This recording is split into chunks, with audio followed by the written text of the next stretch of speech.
marang sira nuwun kula sepisan ingsun nelaku dening panuwun sira kabeh sing timbaning pendhapa padha wae ora lewa ing pacitan ngerti yo kang bakal tak yarso marang sira kabeh nabrang ing sora lawan kowe nang angin ngetik Hanimbang lan utusan ateking negara Majapahit nganti saiki ingsun durung ngerteni bakal bondo iras utawa warangka kendak kawaki Hanimbang nyenyeti utusan ngingeti negara Majapahit gedhe Hanimbang ana ratu kudu ana warangka ing kene ingsun mutusake bakal wisuda siji antara Ngayaka kang gedhe lakuane minangka patih Hamangkubumi ora ayo napi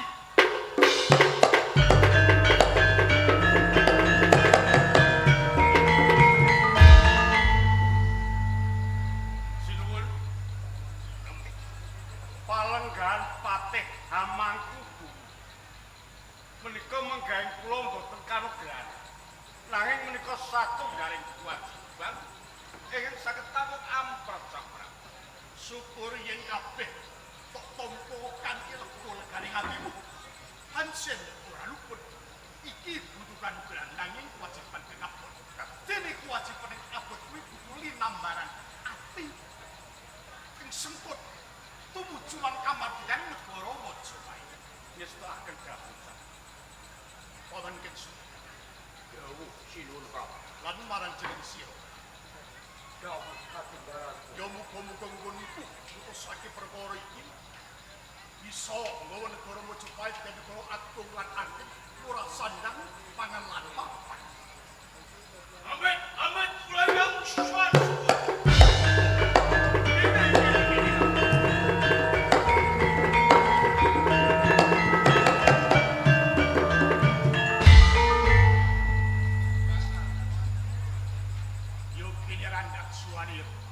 Sinun Prabu Kertarjasa Jayawardhana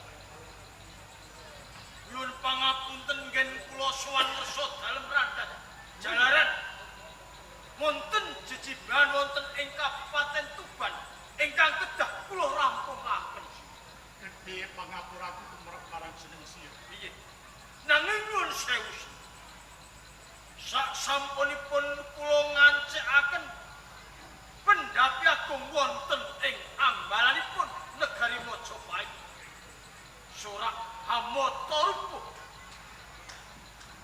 bendhe mangungkung wonten negari Majapahit menika wonten salah satunggaling nayok ingkang dipun inggakaken pinangka dados nayakaning praja wonten negari Majapahit bendhe mangungkung menika tandha menapa awiku padira piye dimen mantep werdi lan siri bendhe mangungkung kes negara lagi wisuda siji ing antaraning kados kadhe piye ngerti ingsun lagi wae wisuda Patih Hamangkubumi marang sinambi nabi kangkat Patih Hamangkubumi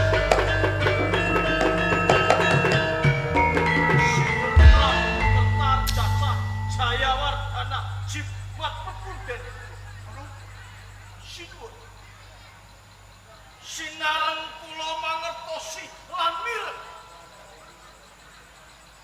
bilih mitra kula nampi keangkat pinangka Patih Hamangkubumi wonten negari Majapahit merangkani wersa dalem kados tiyang ngimpi sakjroning melek kula upamekaken Brahmana ingkang supados nggarap sabet tiyang taning utun supados maos kitab utawi widya kula anggadhahi kapitayan bilih sederek kula nampi boten badhe pecus nyangka dadi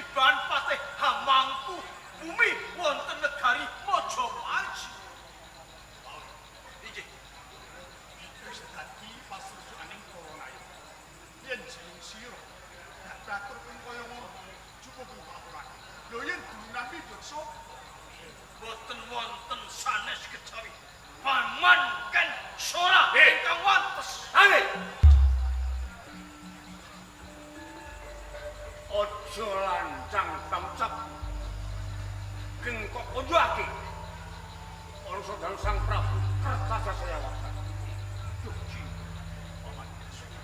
Ambulat gugatun roklo ingkang murang topo. Kabeh aja jobot. Menika mboten wonten bilih kula milih pripate kamangku gumijaran. Kula samu sembuh ugi trima mamparingi panjenengan pinaku jatuh ngoyo pati Gusipun. Menggeng pamrih kula. Menika sambutan yen nanti kados kamangku gumijaran nami satunggaling tiyang ingkang jeneng jasa sugih reka dolan wekos.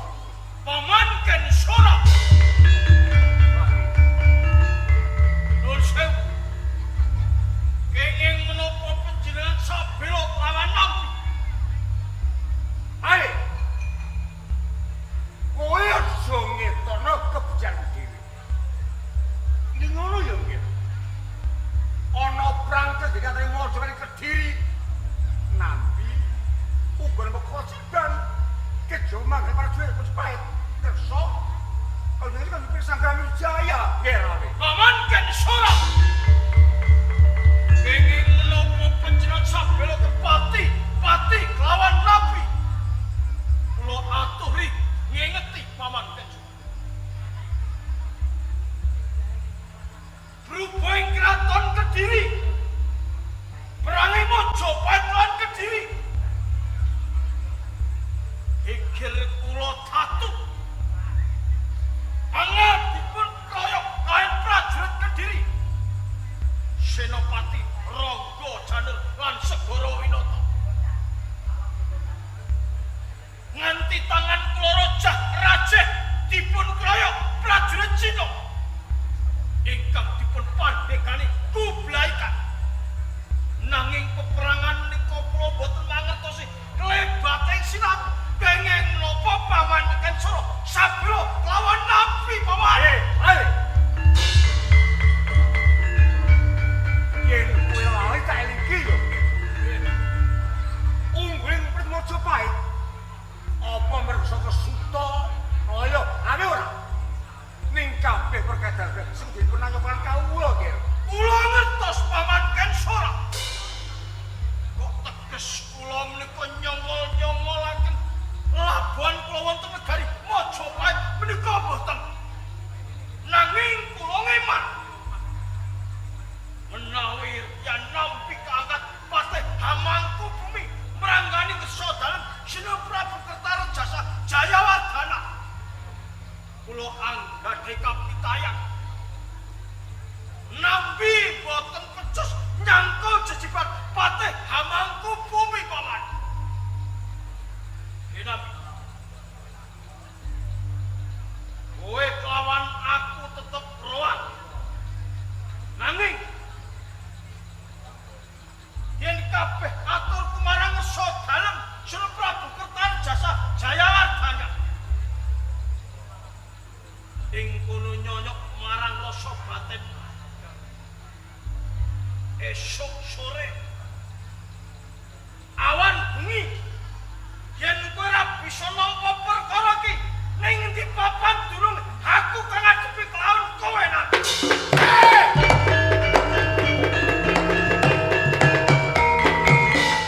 Ronggala kowe ana perang kepiye? Bendirangan pripatmu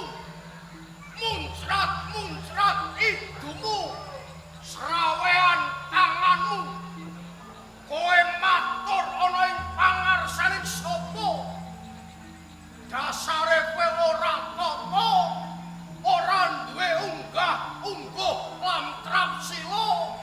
Kowe wong sing saka desa, aku ndedonga karo sing kuwasa, sedhelok meneh bakal dipundhut sing kuwasa. Piye kepalabemu labrang? Aku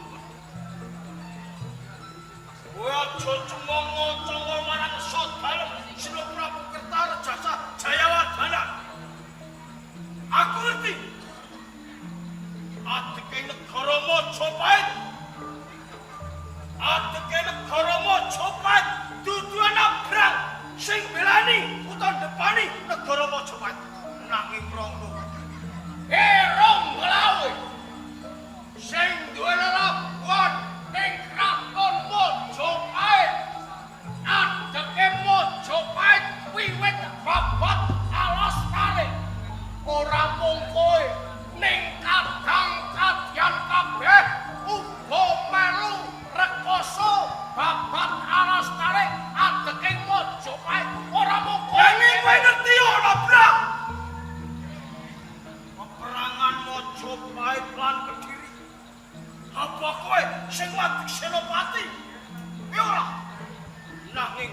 Tronggolawe dudu anabrak sing wadeg senopati ing Majapahit. Ning kowe aja ngetok kelabuanmu dhewe. Njur kowe nyilekake atine Haryo Nambi. Nek Nambi kae ora wani kowe iki kebanabrak musuhmu. Nek kaya ngono metu aja wadeg. Ayo.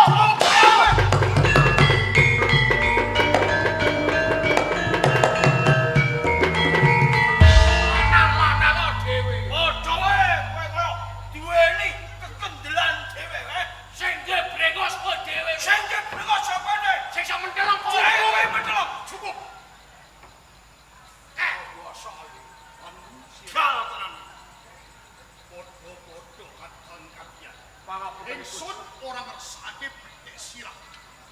Yen ana bab kang ora kastu ae dirembuk. Ana papan kang ora diweruh dening kawula kang ora ngerti kentang iki lakon. Nanging aku sing butuhake marang sira kabeh. Kene ngati Bathik Sirah. Cukup. Cukup. Nyuwun sewu. Sino Prabu Kertajasa Jayawati Tronggolawe. Nabrak. Perkara iki aja kok anggap rampung. Tatanen prajurit papringan, ayo ngluruk ing Kabupaten Tuban. Ayo lawe. Pangapunten ing Gusti Praperan atimu kok lagi mokan. Menangotan kumuruk, menangotan kumbanten.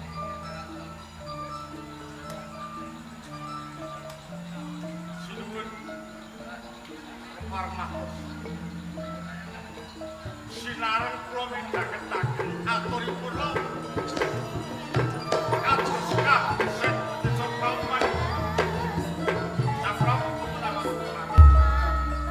Ing ngabdilan Serpa Lenggah badhe nindakaken pakaran kula Tronggolawe. Peperan atimu. Ning kula ngati sosok. Paman Kenso.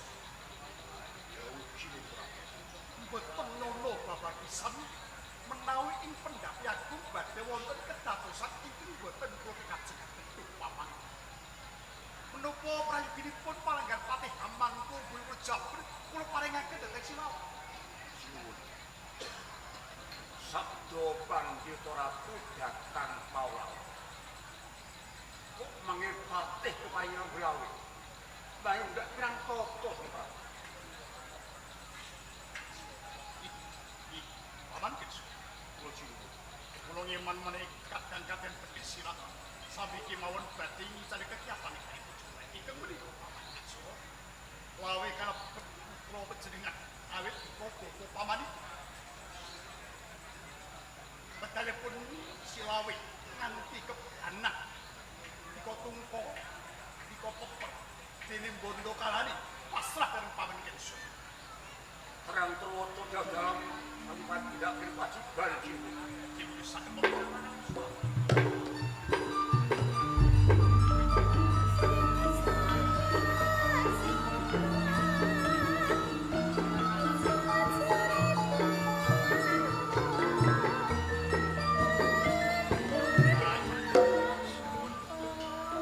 Sasampunipun jumenengan menika sampun sedaya sarjuk ngayaka praja ing Majapahit.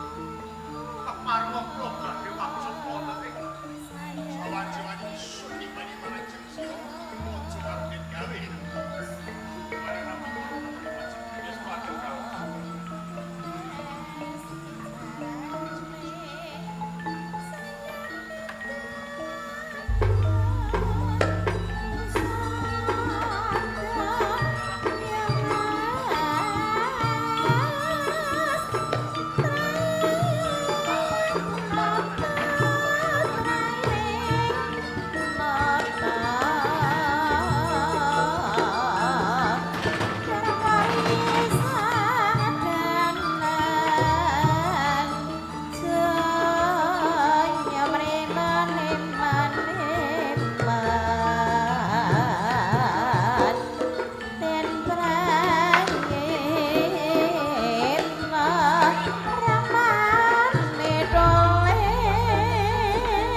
pusakamu yo ngenabrang lan kowe nggih lawe perangkatmu sifat kandelmu nggih penggulawi.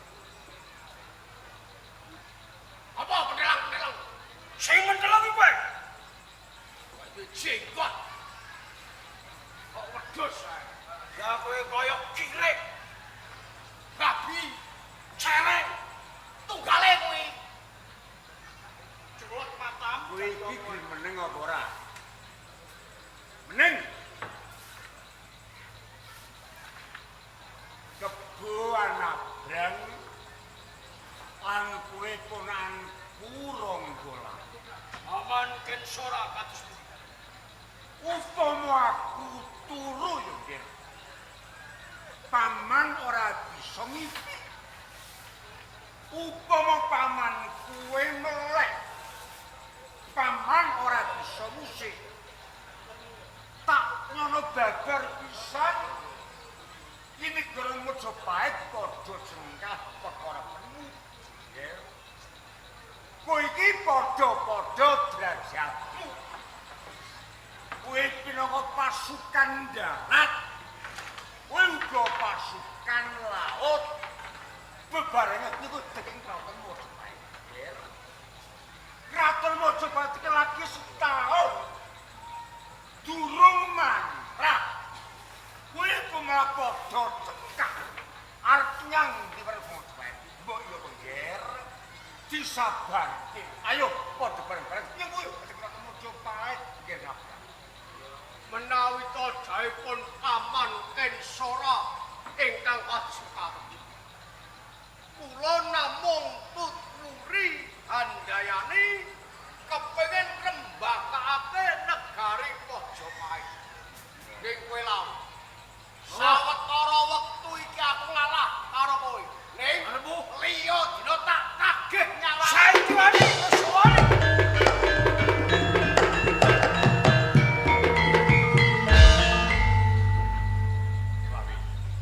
Paman Kensora kados pundi? Aku kelingan. Nombo titipan rembag bapakmu Kakang Banyak Widhi yo Arya Wiraja. Aku dari wong tua yo, Ger. Aku kudu pernahke. Kowe gelem mlaku nyang dalane kaburan. Kowe yo, Ger, sing di apa mati. Atimu lagi kebranak. Abotmu. Becik kowe gondang tuban ketemu bapak mertuamu Ki Agepan mbok menawa memang bakal kok padang ya. Paman Kensora. Kula sampun kebacut mancal pemerintahan wonten ing Majapahit. Sedaya pangandikanipun Paman Kensora. Kula saged nanging Pak. Menawi wedal sakmenika kula kedah ngleset jeku amarga wonten ngasane Ratu Majapahit Kerta Jasa Jayawati. Luwih becik Paman Kensora mencari dhateng kula malih.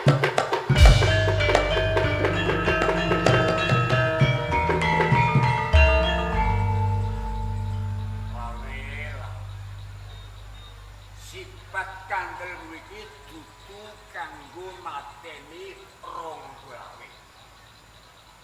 Ning sifat kandel kanggo nyernakno satru kengge ing kraton Mojo. Ngoten, Ger. Kowe iki prajurit. Kudu nutupi dari prajurit. Kudu bisa netepi utawa nunggoni sabetos kamedyan yo, Ger. Sing sabar meneng. Nggih, ya. kula matur suwun sanget. Dening Paman Kensora pisan ngemban dhumateng kula ingkang angka kalih. Panjenengan sampun nripih dhumateng kula. Kula kedah wangsul wonten negari Majapahit. Sedeku amarga wonten saning Ratu Majapahit. Paman Kensora. nindakake tiyang nyabrang nika sampun tenang-tenang. Mundur kepus. Bacut nggih kepus. Kula anggade adeg-adeg. Kula tetep bali ing Mojopahit.